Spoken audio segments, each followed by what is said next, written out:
Não, Puta e você jornalista. e o seu trabalho desperta uma coisa. Quando eu era mais novo, eu comecei a escrever, eu tinha 8 anos. Eu pedi para os meus pais comprarem um caderninho. Eu estava numa viagem em Santos. E aí eu comecei a bolar umas histórias que eu via nos quadrinhos e nos videogames para começar a fazer. E eu pensava em ser escritor de ficção, Fernando. Não pensava em ser jornalista, não.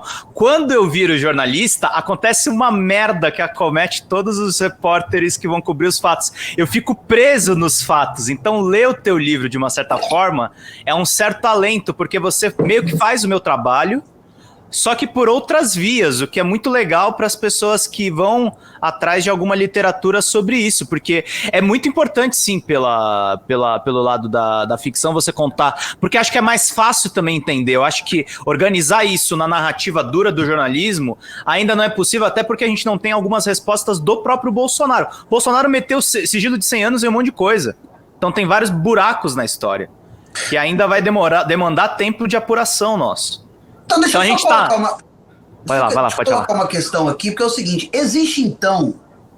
Essa pergunta eu vou fazer, já que temos aqui o Pedro vivendo do jornalismo, fazendo jornalismo diariamente, cobrindo os fatos aqui, e o Fernando, que é esse grande autor e tal, e jornalista também, porque está cobrindo o fato, está fazendo live direto, está empenhado na notícia no tempo real. Eu quero fazer uma pergunta literária de autor. Assim, existe história original?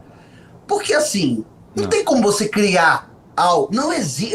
Na minha concepção, tudo que tá, você bota uma maquiagem, você bota um outro cenário, você bota um outro nome, mas tudo aconteceu. Não tem como. Até quando a gente fala de futuro, até quando a gente fala do que vem, sabe? Sempre é algo que a gente já viu, que tá ali na nossa cabeça, que foi implantado em algum modo, por alguma coisa. Ou quando esse fenômeno do realmente novo, do criar do zero, existe. Se é que ele existe. Entendeu? Essa fica a grande questão para mim. Porque assim, quando eu vou criar um personagem, eu sempre acho que estou sendo original, mas quando eu vou buscar alguma coisa lá atrás, é de algo que eu vi, de alguém que eu vi. É sempre alguém, é sempre a imitação de uma história real. Com outro nome, com outra cara, com outra maquiagem, até com outro gênero sexual. Uhum. Mas é sempre a cópia do que já foi visto, do que está no meu inconsciente, do que tá na minha memória, em algum lugar, de fato. Assim. A Dilma é uma coisa que eu falo poucas vezes em aberto, que as pessoas não entendem. Mas o que é a Dilma? O início da Dilma, do meu personagem Dilma fazendo? O início da Dilma, como eu não tinha referência para imitá-la, eu fazia o Tiririca. O quê? Era o Tiririca. A minha Dilma era o Tiririca. Dos anos 90. Da minha memória de anos 90, daquela coisa de tom, sobe tom, baixa tom, enrola as palavras. E aí o personagem vai se adaptando a novas referências que vão sendo incorporadas, e até referências da própria imitada, tudo, que vão sendo incorporadas. Agora, no começo era o Tiririca.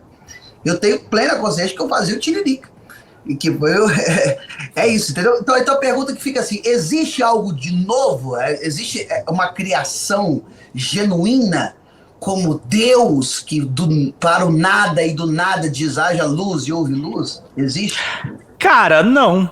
Eu acho que tudo é cópia de alguma coisa. O que eu acho que. Agora eu vou ser maldoso e dizer até em nome do meu trabalho. O que separa os meninos dos adultos é quem sabe plagiar direito, né? Então, quando você dá as referências, você meio que abre o jogo, você consegue chegar mais num patamar mais original. É o que eu uso muito no jornalismo, né? A gente tem como regra sagrada, até em respeito aos concorrentes que às vezes têm um tamanho muito maior do que o DCM, um tamanho muito maior do que a Folha Democrata, é só eu e o Carlito, literalmente, são 2 pessoas e 2 editores, não é quase nada.